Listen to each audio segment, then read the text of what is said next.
तो बच्चों नमस्कार, मेरा नाम है कृष्णा परिहार और आज मैं शुरू करने जा रहा हूँ यूनिट एंड मेजरमेंट का पार्ट 2।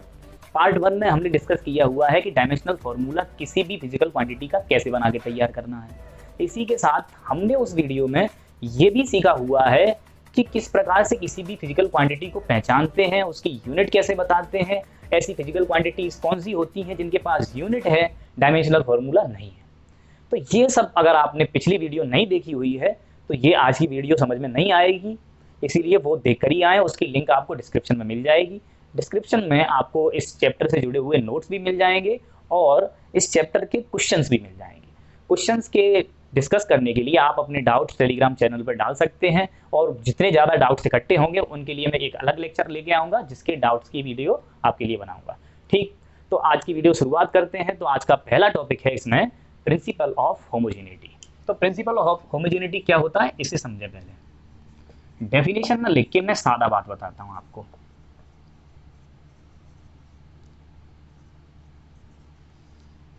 क्या बात है वो, एक छोटा सा आपसे सवाल करता हूं।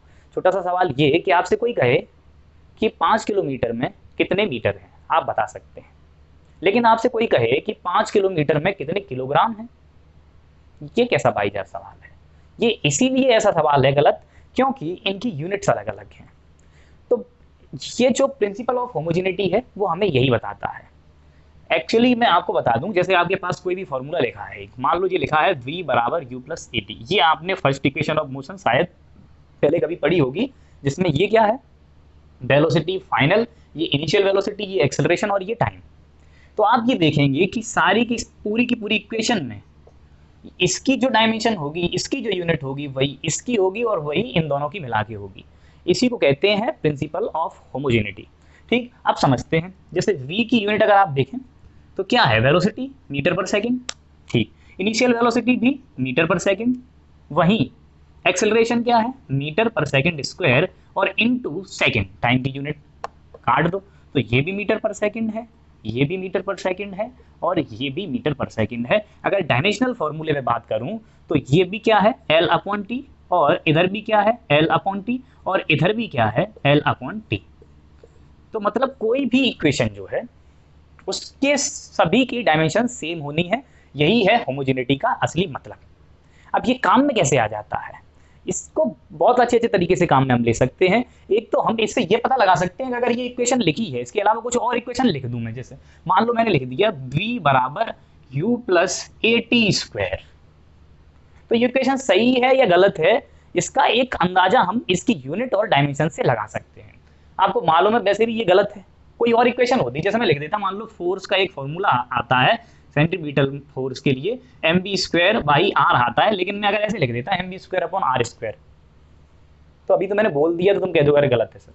लेकिन अगर आपके सामने ऐसे लिखा होता तो आप अगर इसकी यूनिट और इसकी यूनिट चेक करते, अगर सेम आ जाए तो इसका मतलब आपने फॉर्मूला सही लिखा हुआ है, लेकिन यूनिट ही गलत आ जाए तो वो फॉर्मूला बिल्कुल ही गलत लिखा हुआ है। चलो मैं दोनों इक्वेशनों को एक बार आपको समझाता हूँ। जैसे ये लिखा है v is equal to u plus a t square, तो आप देखेंगे इस वेलोसिटी की यूनिट क्या है, फाइनल वेलोसिटी की मीटर पर सेकंड, और इनिशियल वेलोसिटी की भी मीटर पर सेकंड, और एक्सेलरेशन के लिए आप क्या लिखेंगे, मीटर पर सेकंड स्क्वायर, और इनटू टाइम के लिए सेकंड स्क्वायर। ये कट गया तो आप देखेंगे ये मीटर पर सेकंड है और ये मीटर पर सेकंड है, वहीं ये अकेला मीटर है। तो ये इक्वेशन, इसका मतलब सारी की सारी यूनिटें सेम नहीं बैठ रही हैं, इसका मतलब इक्वेशन करेक्ट नहीं है। तो ये हो गया क्या, प्रिंसिपल। किसी भी वेरिएबल की वैल्यू कैसे पता लगानी है किसी भी इक्वेशन में, इसे समझने के लिए आप, जैसे मैंने आपके सामने एक्स लिख दिया, x is equal to a plus b t, where x is displacement और यहां पर आपको t को कह दिया मैंने टाइम है। दो चीजें आपको गिवन कर दी, एक x डिस्प्लेसमेंट बता दिया और एक t टाइम गिवन कर दिया। तो आप देखो x जो है आपके पास डिस्प्लेसमेंट है, तो इसके लिए यूनिट क्या है, मीटर, या फिर डायमेंशन क्या है, l। तो इसका मतलब a की डायमेंशन भी क्या होनी चाहिए, l। तो आप सीधे सीधे कह सकते हैं कि a की डायमेंशन तो है l, या फिर आप लिख सकते हैं कि a की डायमेंशन में m0 l की पावर 1 और t की पावर 0, ऐसे करके आप बता सकते हैं। वहीं bt, क्या bt भी l ही होना चाहिए, बिल्कुल सर। तो फिर bt की डायमेंशन क्या होनी चाहिए, m0 l की पावर 1 t की पावर 0, तो आपको मालूम है टी कितना है, क्या है टाइम, तो टाइम के लिए हो गया b t m zero l की पावर 1 टी की पावर 0, इसे उधर ले जाएंगे तो ये डिवाइड में चला जाएगा, तो बी के लिए डायमेंशन आप लिख सकते हैं एम जीरो एल की पावर 1 और टी की पावर -1। तो इस प्रकार से हम ए और बी की डायमेंशन भी मदद केवल इक्वेशन से डायमेंशन की मदद से हम निकाल पाए, और हमने क्या यूज किया है, प्रिंसिपल ऑफ होमोजेनिटी। कुछ और इक्वेशंस आपके सामने लिखता हूं, आप उनकी डायमेंशन खुद ही बता सकते हैं। जैसे मैंने आपके सामने मान लो लिख दिया v is equal to a plus b t square. तो यहां पर v क्या है, ये भी आपको गिवन कर दिया। v जो है वेलोसिटी है, और वहीं t जो है वो टाइम है। उसमें आपसे कहा गया find dimensions of a and b. तो अब ए और बी की डायमेंशन आपको बतानी है, तो आपको ये चीजें दे दी, ये v और ये t दे दिया, तो आपको मालूम है कि पूरी इक्वेशन में सबकी डायमेंशन सेम होनी चाहिए। तो इसकी डायमेंशन क्या है वेलोसिटी की, L/T, या फिर हम लिख सकते थे LT-1। तो इसका मतलब a के लिए भी डायमेंशन क्या होनी चाहिए, L/T प्लस BT स्क्वायर के लिए भी डायमेंशन क्या होनी चाहिए, L/T। तो देखो a की तो डायरेक्ट ही मिल गई, a के लिए डायमेंशन फॉर्मूला आप लिख सकते हैं क्या, LT-1 या फिर m0 L की पावर 1 T की पावर -1। उसी प्रकार से BT स्क्वायर, इसको आप क्या लिख सकते हैं, आपको मालूम है कि BT स्क्वायर की भी डायमेंशन कितनी होनी चाहिए, यही L/T के बराबर, यानी LT-1 के बराबर, और T स्क्वायर है तो उधर जाके क्या हो जाएगा, ये T की पावर -3, तो B की डायमेंशन आपकी आ गई LT की पावर -3। मुझे उम्मीद है कि आप इन इक्वेशंस की मदद से डायमेंशन निकालना सीख पाए होंगे। कुछ और क्वेश्चंस कराता हूं जिससे आपको एकदम से क्लैरिटी आ जाएगी। 0 लेवल से भी क्वेश्चन स्टार्ट कर रहा हूं, अच्छे लेवल के भी क्वेश्चन कराता जाऊंगा, आप नोट करते जाएं। और एक रूल याद रख लें, क्या कि क्वेश्चंस जब भी मैं लिख दूं क्वेश्चन, खुद पहले ट्राई कर लिया करें। आज से जब तक भी वीडियो चले हमारी, तब तक ये सिलसिला आप चलाते रहें। तो बच्चों चलो एक आध क्वेश्चन और करते हैं, उससे आपको एकदम से क्लैरिटी आ जाएगी। चलो फिर शुरुआत करता हूं। मैंने मान लो एक इक्वेशन आपके सामने लिख दी, x is equal to a plus b t plus c t square plus d/t³ plus e t की पावर 4 डिवाइडेड बाई x। आपसे कहा अब बताइए आप a की, b की, c की, d की, e की डायमेंशंस क्या बता सकते हो।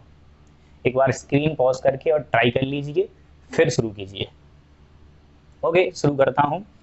x कह दिया है, इसमें क्या है, लेंथ है। जब भी x लिखा मिल जाए वो लेंथ ही होता है, आप इसके लिए चिंता ना करें। x यहाँ लेंथ है और t टाइम है, ठीक। तो यहाँ पर भी x लेंथ है, यहाँ पे भी x लेंथ है, और यहाँ t टाइम है। बाद बाकी आपको a b c d e ये फाइंड करने हैं। चलो कैसे करते हैं, ध्यान देना बात पे। a की डायमेंशन वही होगी जो x की है, ठीक। तो इसकी l है, तो a की भी क्या होनी चाहिए, l। तो a के लिए आप लिख सकते हैं l। तो पहला आपको मिल गया रिजल्ट कि a की डायमेंशन हो गई l। दूसरी आपके पास bt की डायमेंशन भी क्या होनी चाहिए, l। तो देखो bt में t तो हो गया टाइम, तो इसकी डायमेंशन होनी चाहिए m0 l की पावर 1 t की पावर 0। तो यहां से एक t उधर ले जाओगे तो b की डायमेंशन आपको मिल जाएगी l की पावर 1 t की पावर -1, ठीक है। देखो सी टी स्क्वायर, अब आप देख लीजिए सी टी स्क्वायर की भी डायमेंशन x के बराबर होनी चाहिए। तो इसी प्रकार से आपने ये सी टी स्क्वायर को भी लिख सकते हैं, क्या, c की डायमेंशन को t स्क्वायर उधर डिवाइड में ले जाइए, m0 l की पावर 1 t की पावर 0 में अगर डिवाइड में ले जाओगे तो इसकी डायमेंशन हो जाएगी LT-2। इसी प्रकार से d/t³, इसके लिए क्या लिखेंगे कि d/t की पावर 3, और इसके लिए डायमेंशन कितनी आनी चाहिए, l, x के बराबर आनी चाहिए। तो इसको उधर ले जा करके d के लिए लिख सकते हैं आप LT की पावर 3। अब आ जाते हैं अगली चीज पर, जो है ET की पावर 4 डिवाइडेड बाई x। तो ET की power 4 divided by x, x भी क्या है, लेंथ है, और इन सब की मिलाकर के डायमेंशन किसके बराबर होनी चाहिए, l के बराबर होनी चाहिए, क्योंकि ये x के बराबर है, ये सारी की सारी चीज़ें बराबर हैं, इसी को क्या कहते हैं, प्रिंसिपल ऑफ होमोजेनिटी कहते हैं। तो इसी प्रकार से e के लिए आप डायमेंशन लिख सकते हैं l स्क्वायर t की पावर -4 उधर ले जा करके। तो मुझे उम्मीद है कि आप इस प्रकार से किसी भी वेरिएबल के लिए डायमेंशन बता सकते हैं, जो आपको गिवन नहीं हो, कैसा भी क्वेश्चन हो आप ट्राई कर सकते हैं। तो अब लुल्लू पुंजू सवालों के बाद बढ़िया शानदार क्वेश्चन लेके आ रहे हैं, माँ कसम मजा आ जाएगा। क्वेश्चंस जेई लेवल के होंगे, बढ़िया क्वेश्चंस होंगे, आप ट्राई करते रहें। चलो मैं पहला क्वेश्चन लिखता हूँ। हाल क्या है दिलों का न पूछो सनम। एक इक्वेशन आपके सामने ऐसे लिखती, मान लो इसने आपको ये गिवन कर दिया आई और आई नॉट जो है वो करंट है, करंट के लिए डायमेंशन आपको पहले ही पता है, और टी जो है वो टाइम है, देन अल्फा की डायमेंशन आपको फाइंड करनी है। एक बार स्क्रीन पॉज करें, ट्राई करने की कोशिश करें। ओके, अब मैं बताता हूं। यहां पर आप ई की पावर देख के ही कंफ्यूज हो जाएंगे कि अब मुझे क्वेश्चन में क्या करना होगा। तो मैं आपको बता दूं बच्चों कि जब इस टाइप का आपको क्वेश्चन मिल जाए तो आप मेरी कुछ बातें ध्यान रखें, जैसे कि साइन ई एक्सपोनेंशियल फंक्शन, ये ई लॉग, इस प्रकार के वैल्यूज आपको मिल जाएं और इनके अंदर कोई भी आपको फिजिकल क्वांटिटी गिवन हो तो वो जो है, या फिर ए भी लिखा मिल सकता है, ए की पावर में से कुछ लिख दिया जैसे यहाँ लिखा हुआ है। तो जब इस टाइप की चीजें मिल जाएं तो आपको ये ध्यान रखना है कि ए की पावर में से लिख दिया, जैसे ये मान लो टी अल्फा ए की पावर में भी लिखा होता तो ये डायमेंशन लेस होती है, क्योंकि साइन के अंदर एंगल है डायमेंशन लेस। जैसे ई है, ये एक्सपोनेंशियल फंक्शन है और इसकी वैल्यू है 2.7 और ए भी कोई कांस्टेंट वैल्यू है। तो आप देखो किसी भी कांस्टेंट वैल्यू की पावर में आप कोई फिजिकल क्वांटिटी लिखेंगे ना तो उसका कोई मतलब नहीं रहा, वो डायमेंशन लेस क्वांटिटी है। कांस्टेंट वैल्यू की पावर में आप कोई डायमेंशन लिखा रहे हैं, जैसे आप 10 की पावर में लिख रहे हैं 5 मीटर, ये कुछ सेंसलेस है, ये डायमेंशन लेस है। इसी तरीके से यहां पर e की पावर में जो लिखा हुआ है -k tau alpha, that is also dimension less. तो फिर हम लिखेंगे टी अल्फा डायमेंशन लेस है, इसका मतलब टी अल्फा की डायमेंशन है m0 l0 t0, और t आपको पता है टाइम है, देन अल्फा की डायमेंशन आ गई m0, t उधर डिवाइड में चला जाएगा l0 t की पावर -1। अल्फा के लिए ये डायमेंशन हो गई। अगली डायमेंशन, अगला मैं एक और क्वेश्चन देता हूं आपको, तब और क्लैरिटी आएगी आपको। जैसे मान लो एक इक्वेशन लिख दी मैंने, y = a sin omega T -kx, इस टाइप से, और आपसे कह दिया मैंने कि y जो है वो डिस्प्लेसमेंट है, a भी amplitude also displacement, t time है और x भी लेंथ डिस्प्लेसमेंट ही है। ठीक, अब ये क्या है वो आपको लास्ट चैप्टर जब आप वेव पढ़ेंगे तब समझ में आ जाएगा। अभी आप उस इक्वेशन से मतलब मत रखो, आप किसी भी कंपटीशन का एग्जाम देने बैठेंगे तो सारे चैप्टर पढ़ के ही बैठोगे, लेकिन अभी आप डायमेंशन को सही से समझ जाओ। मैं आपसे कह रहा था कि ये साइन के अंदर जो भी वैल्यू लिखी मिल रही है ना आपको, वो डायमेंशन लेस क्वांटिटी है। तो जब आपके सामने ये इक्वेशन लिखी हुई है y = a sin omega t -kx, तो आप ये समझ जाइए जहां ओमेगा टी और kx दोनों कैसी हैं, डायमेंशन लेस क्वांटिटी है। तो आपसे मैं पूछ सकता हूं find the dimensions of omega and k। एक बार ट्राई कीजिए, फिर मैं आपको बताता हूं। इधर मिटा देता हूं। मेरे सपनों की रानी कब आएगी तू, आई रुत मस्तानी कब आएगी तू। चलो फिर शुरू करते हैं कि आपको मालूम है कि ओमेगा टी की ये एंगल है, साइन के अंदर वैल्यू लिखी हुई है तो इसकी कोई डायमेंशन हो ही नहीं सकती। इसका मतलब omega T m0 l0 t0। तो फिर t जो है वो टाइम है, देन ओमेगा के लिए डायमेंशन क्या लिखेंगे, m0 l0 t की पावर -1। तो आपको ओमेगा की डायमेंशन पता चल गई। वैसे भी आपको कुछ समय बाद पता चलेगा कि ये एंगुलर फ्रीक्वेंसी से कहते हैं और इसकी वैल्यू जो होती है टाइम पीरियड की उल्टी आती है, टाइम पीरियड = 2π/ω। तो ये टाइम का उल्टा डायमेंशन ऐसे भी आ जाएगा। लेकिन अभी जब आपको नहीं पता है तो आपको ये बातें ध्यान रखनी है। ऐसे क्वेश्चन देख के बच्चा घबरा जाता है, कंफ्यूज हो जाता है कंपटीशन के एग्जाम्स में। आपको कंफ्यूज नहीं होना है, बस क्लैरिटी से ये बात ध्यान रखनी है। फिर आपको देखो ऐसे भी क्वेश्चन दे के डराते हैं, p = p0 t की पावर -α t/β t², इस प्रकार से आपसे कहा अल्फा और बीटा के डायमेंशन बताइए, और आगे भी अल्फा बीटा लगा दिए मल्टीप्लाई में, यहाँ से ये हटा दिए, बताओ। अब आपको पता चल गया है कि ई की पावर में लिखी हुई वैल्यू डायमेंशन लेस है, आप तुरंत बता सकते हैं। तो इसीलिए मैंने आपको ये बता रहा हूँ कि साइन ई की पावर लॉग, ये सारे के सारे और भी डिफरेंट टाइप के फंक्शन हैं, जिन्हें मैं एक फंक्शन के लिए मैथमेटिकल टूल नाम से अलग वीडियो में आपको डिस्कस करूंगा डिटेल में, लेकिन अभी आप जो बता रहा हूँ उसे समझ जाएं। तो यहाँ पर ओमेगा के लिए आपको डायमेंशन मिल गई, उसी प्रकार से जो आपके सामने लिखा हुआ है ना के x, that is also dimensionless, then m0 l0 t0, और आपको मालूम है कि x is displacement, then k की जो यूनिट हो जाएगी m0 l उधर डिवाइड में l-1 t0। तो k के लिए भी आपको डायमेंशन मिल गई और ओमेगा के लिए भी डायमेंशन आपको मिल गई। एक क्वेश्चन मैं आपको और दे रहा हूं, जरा ट्राई करें। ये लिखा हुआ है p plus a upon v square v minus n b is equal to constant. ये आपको आगे पता चलेगा कि रियल और वेंडरवाल गैस इक्वेशन है। मैं आपको बता दूं नीट वालों का फेवरेट क्वेश्चन है, 71, 72, 74, 84, 86, 99, इतनी सालों में उन्होंने ये क्वेश्चन पूछ लिया है। इसमें उन्होंने पूछा फाइंड द डायमेंशन ऑफ ए, ये जो क्वांटिटी दे रखी है ना ए, इसकी आपको डायमेंशन बतानी है। और ये जो है ना ये पी, ये क्या है, ये पी है बच्चों प्रेशर, पी प्रेशर है, और वी वॉल्यूम है, एन नंबर ऑफ मोल्स है, और बी एक कांस्टेंट है। बी के लिए डायमेंशन नहीं पूछी इसमें, इसमें सिर्फ आपसे किसके लिए पूछी है, ए के लिए डायमेंशन पूछी है। तो पी तो हो गया आपका प्रेशर और वी हो गया आपका इसमें वॉल्यूम, और ऐसे ही इसमें एन हो गए नंबर ऑफ मोल्स। तो आपको बतानी है इसमें डायमेंशन ऑफ ए। तो आप एक बार स्क्रीन पॉज करके ए की डायमेंशन ट्राई करें, घबराने की जरूरत नहीं। हम शुरुआत करते हैं। अगर आपको ऐसा लिखा मिल रहा है, आप इसको पूरी इक्वेशन को सिंप्लीफाई करके लिख लें, ज्यादा दिक्कत आ रही तो फिर आपको मालूम है कि सारी की सारी इक्वेशन में प्लस माइनस में जो भी वैल्यू रखी होती है ना, उन सब की डायमेंशन होती है सेम। तो चलो लिखते हैं।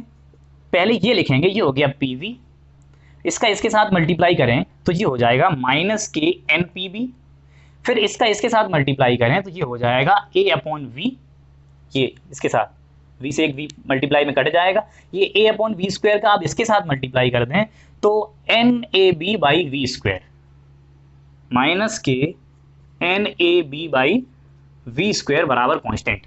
बोलो ये बात क्लियर है? इसका इससे मल्टीप्लाई, फिर इसका इससे, फिर इसका इससे, फिर इसका इससे, ये लिख गया ना। तो जो यूनिट या डायमेंशन इसकी होगी वही इसकी होगी। अब हमसे पूछी एक ही है तो हम ये और ये दोनों बराबर कर दें, काम खत्म। आपको मालूम है प्रेशर क्या है, पहले ही बता चुका हूं मैं। प्रेशर होता है फोर्स पर यूनिट एरिया, ये बड़ी क्लासों में नहीं 8th क्लास में भी पढ़ाया जाता है। और फोर्स के लिए डायमेंशन है mlt-2, और वहीं यहाँ नीचे लिखे दे रहा हूं कि फोर्स के लिए डायमेंशन है mlt-2 और एरिया के लिए डायमेंशन है l स्क्वायर। तो फिर प्रेशर के लिए डायमेंशन हो गई आपकी m l-1 t-2, ठीक। और प्रेशर इनटू वॉल्यूम की जो डायमेंशन आएगी वही a अपॉन वी स्क्वायर की, a अपॉन वी की डायमेंशन आएगी। और वॉल्यूम क्या है, l क्यूब। तो फिर आपके लिए pv की डायमेंशन हो गई बच्चों, यहां पर एक पावर खत्म हो जाएगी ml स्क्वायर t-2। क्या मेरी बात ये क्लियर है? Okay, ml square t-2 is the dimension for what, pressure. अब आपको पता लगा यही डायमेंशन किसके बराबर होनी चाहिए, a बाई वी स्क्वायर। तो फिर आप लिखेंगे a by v square, sorry a by v is equal to ml square t-2। तो फिर ये वॉल्यूम है, वॉल्यूम क्या हो गया l क्यूब। उधर जाके आप लिख सकते हैं m l की पावर 3 और l की पावर 2 और है तो l की पावर 5 और t की पावर -2।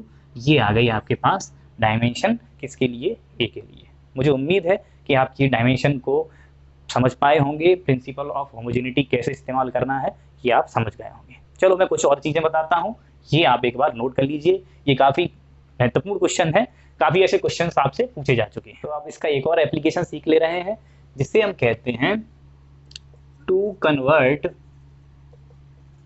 वन फिजिकल क्वांटिटी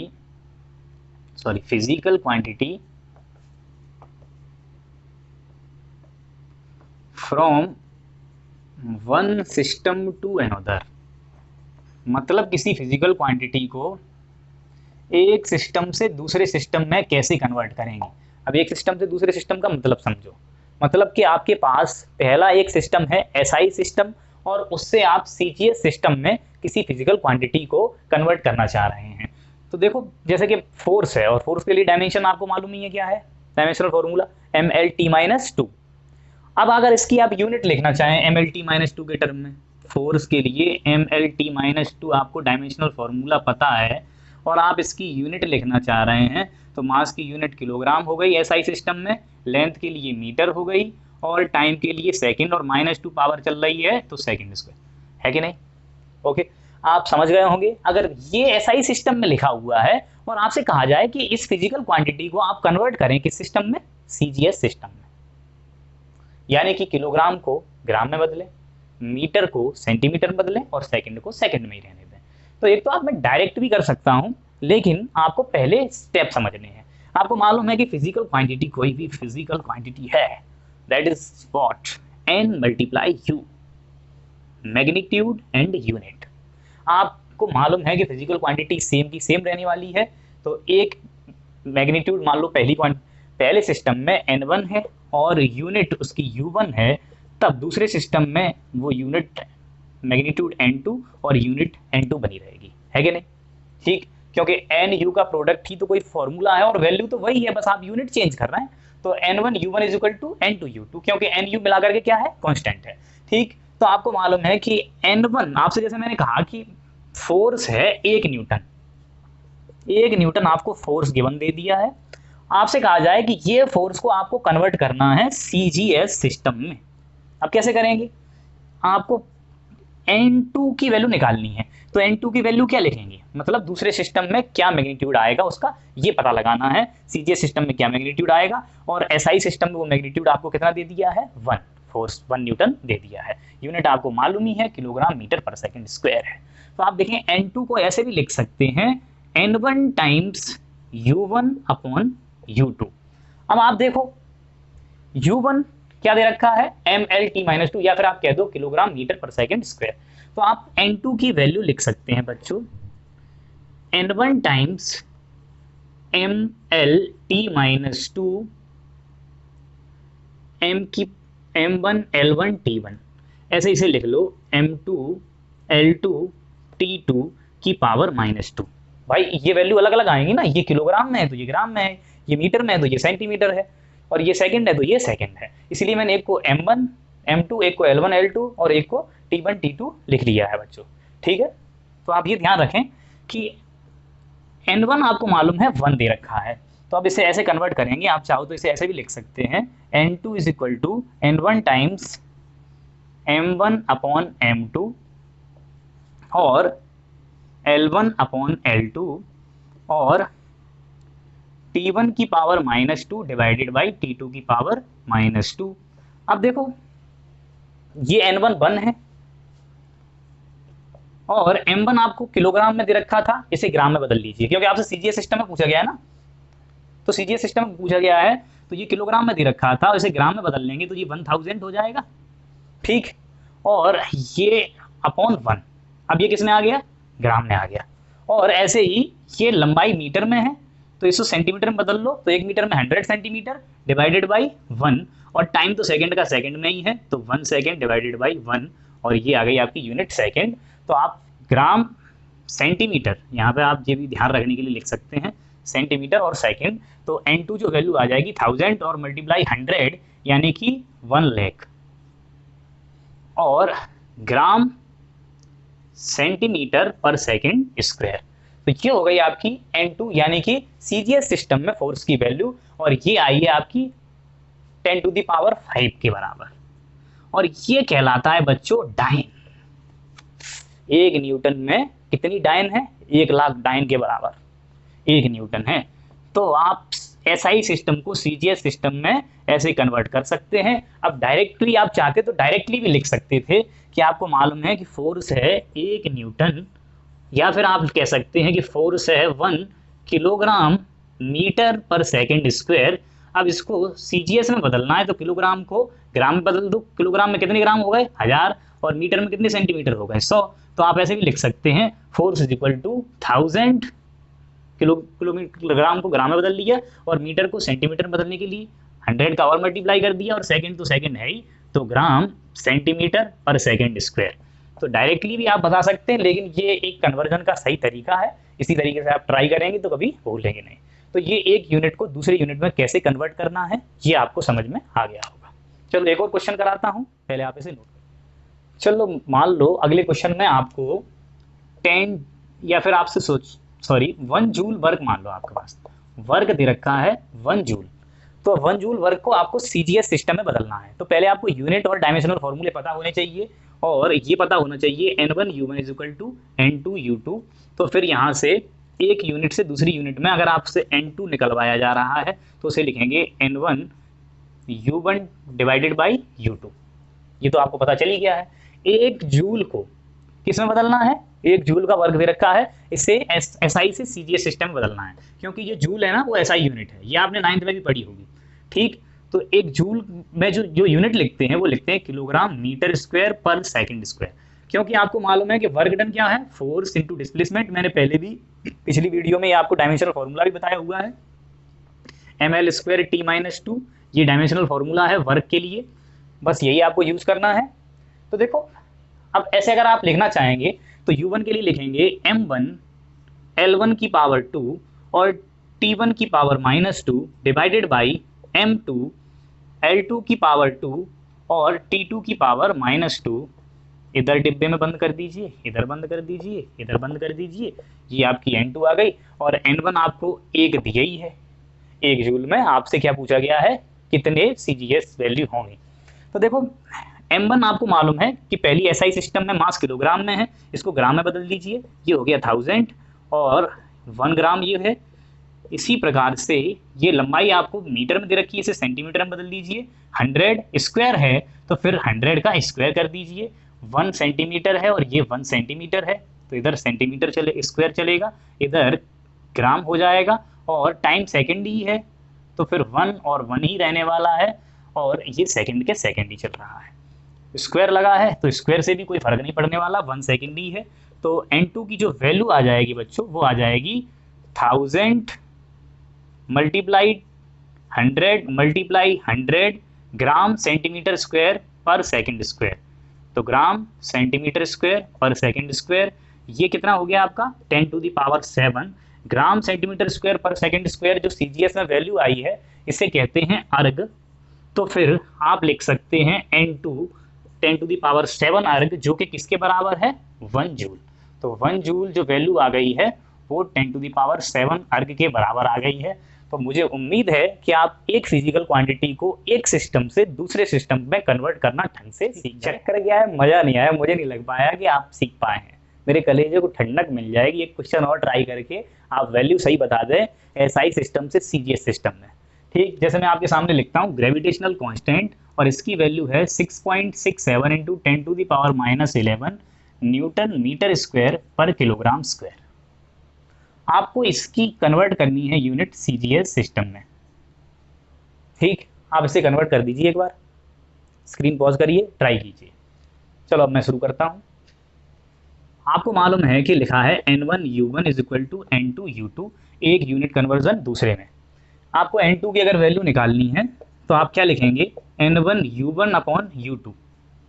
ठीक, और U1 के लिए आपको यूनिट में पता चल गया है कि न्यूटन मीटर स्क्वायर पर किलोग्राम स्क्वायर है। डायमेंशनल फॉर्मूला क्या लिखेंगे mlt-2 न्यूटन फोर्स के लिए और मीटर स्क्वायर यानी L स्क्वायर और किलोग्राम स्क्वायर डिवाइड में चल रहा है यानी कि m-2 हो जाएगा। तो अब ये देखो मल्टीप्लाई में m की पावर 1 और -2 तो m की पावर -1 हो गई, l की पावर 3 हो गई और t की पावर -2 हो गई। ये तो हो गई आपकी ग्रेविटेशनल कांस्टेंट की डायमेंशन। ठीक, तो अब ऐसे लिखेंगे N2 is equal to N1 times m1 की पावर -1 L1 की पावर 3 एंड T1 की पावर -2 और डिवाइड में आप चलेगा m2 की पावर -1 L2 की पावर 3 और T2 की पावर -2।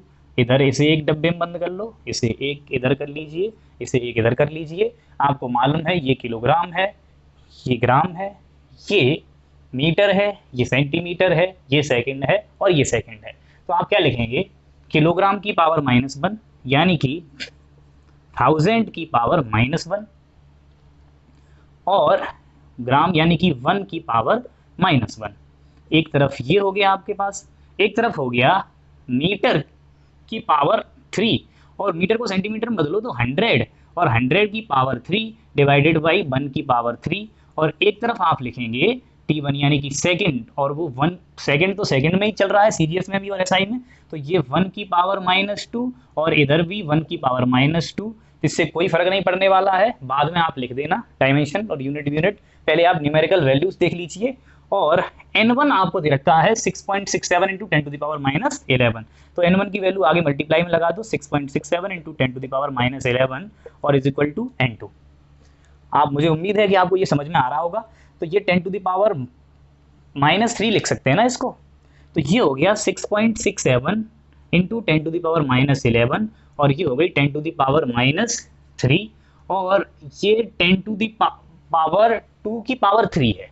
100 यानी 10 टू द पावर 2 की पावर 3, तो ये हो जाएगी मल्टीप्लाई 10 टू द पावर 6 और ये 1 की पावर -2 और ये 1 की पावर -2, तो इससे कोई फर्क नहीं पड़ने वाला। ये हो गया ग्राम और ये हो गया आपका ग्राम इनवर्स लिख सकते हैं, -1 पावर थी, और सेंटीमीटर क्यूब हो गया और सेकंड स्क्वायर हो गया, पर सेकंड स्क्वायर। तो आप लिख सकते हैं सेंटीमीटर क्यूब पर ग्राम सेकंड स्क्वायर। ये यूनिट भी लिख सकते थे आप किसकी, CGS सिस्टम में G की। और आपको मालूम चल गया है कि ये हो गई पावर आपकी +3 और यहाँ से घटा दीजिए, ये +3 -11 है तो ये हो जाएगी -8। तो N2 की वैल्यू आप लिख सकते हैं 6.67 इंटू 10 टू द पावर -8। तो मुझे उम्मीद है कि आप एक यूनिट से दूसरे यूनिट में कैसे कन्वर्ट करना है आपको ये समझ में आ चुका होगा। ठीक, और आप चाहें तो फिर इसको लिख सकते हैं डाइन सेंटीमीटर स्क्वायर पर ग्राम स्क्वायर। थोड़ी सी कलेजे को और ठंडक दिला दो यार, एक क्वेश्चन और बस लास्ट। ठीक, मुझे ये पता लगाना है कि आपको समझ में आ रहा है, आप सीख पा रहे हैं कि नहीं। चलो देखिए क्वेश्चन और ट्राई करते हैं। आपके सामने मैंने लिख दिया F = mv²/r² और v जहाँ पर वेलोसिटी है और r जो है आपके पास रेडियस यानी कि डिस्टेंस आप कह लो यहाँ, और m मास है। आपको ये चेक करना है कि ये फॉर्मूला करेक्ट है कि नहीं। मैं आपको शुरू में ये छोड़ चुका था लेकिन मैं ट्राई करवा रहा हूँ, आपको एक बार क्लैरिटी आ जाए, ढंग से यूनिट को कन्वर्ट करना आप सीख जाए, डायमेंशनल फॉर्मूला करेक्ट है कि नहीं ये आप सीख जाए। इसके अलावा अननोन वैल्यूज को फाइंड करना सीख जाए डायमेंशन फॉर्मूले में, तो ये समझ लीजिए। तो देखो जैसा मैंने कहा आपके सामने F = mv²/r², इसमें आपको मालूम है कि फोर्स की डायमेंशन क्या है, mlt-2, तो इधर भी वही होनी चाहिए। अब मास के लिए हो गई m, चलो ठीक है। वेलोसिटी L/T की पावर 2 डिवाइडेड बाई L², तो आप देखेंगे ये हो रहा है m L² T की पावर -2 और एक और नीचे डिवाइड में L² चल रहा है, ये गया कट, तो इधर से आ रहा है mt की पावर -2 और इधर से आ रहा था mlt की पावर -2। ये दोनों बराबर नहीं है, इसका मतलब ये फॉर्मूला करेक्ट नहीं है, वास्तव में भी ये करेक्ट नहीं है। फॉर्मूला एक्चुअली होता है mv²/r। तो आप ऐसे डायमेंशनली करेक्ट है चेक कर सकते हैं, लेकिन इसकी एक लिमिटेशन है बच्चों, ये मैंने आपको लास्ट में इसीलिए बताया है। डायमेंशन जो है वो थोड़ा सा लिमिटेड है, ऐसा इसीलिए मैंने कहा कि आपके सामने मान लो मैंने एक इक्वेशन लिख दी S = ut + ½ at²। आपको ये इक्वेशन पता है, ये सेकंड इक्वेशन ऑफ मोशन है, ठीक। लेकिन अगर आप डायमेंशनली देखें तो S की डायमेंशन क्या है, L, बिल्कुल। ut की डायमेंशन, u क्या है, वेलोसिटी L/T मल्टीप्लाई t से t कट गया, तो ut की भी डायमेंशन क्या आ गई, L। तो चलो ये बात तो दोनों डायमेंशनली करेक्ट हो गया, L जो ut है वो भी L ही है और S है वो भी L ही है। लेकिन ½ at² में आप देखें तो A की डायमेंशन हो गई L/T², एक्सेलरेशन है, और t² यानी कि ये भी कट गया, तो आपको मालूम पड़ गया कि ½ at² में भी डायमेंशन तो L ही आ रही है, लेकिन इस 1/2 का क्या, ये कांस्टेंट वैल्यू ही सबसे ज्यादा गड़बड़ करती है। डायमेंशनल फॉर्मूले जो होते हैं उनमें इस कांस्टेंट वैल्यू के बारे में कुछ नहीं कहा गया। अगर मैं ये फॉर्मूला ऐसे लिख देता S = ut + 2at², तो भी ये सही ही लगता है आपको, आप डायमेंशन फॉर्मूले करेक्टनेस बता सकते हैं, कुछ लिमिटेड वैल्यू तक। आप बाद बाकी कांस्टेंट वैल्यू जब भी आ जाएं, आप ये नहीं बता सकते इसकी मदद से कि फॉर्मूला करेक्ट है या नहीं है। और भी एक इसका टूल है जिससे हम फॉर्मूले ड्राइव करते हैं, अब वो अगली वीडियो में आपको डिटेल में उसके अच्छे अच्छे क्वेश्चन कराए जाएंगे। आप इनको ट्राई करते रहें। क्वेश्चन की लिंक में जो दूं उसमें क्वेश्चन जरूर अटेम्प्ट करें, सब बढ़िया क्वेश्चन में दूंगा, प्रीवियस ईयर में आए हुए क्वेश्चन दूंगा। कंपटीशन की आपकी एक बेहतरीन प्रैक्टिस होगी और पढ़ाई करते रहें। धन्यवाद, नमस्कार।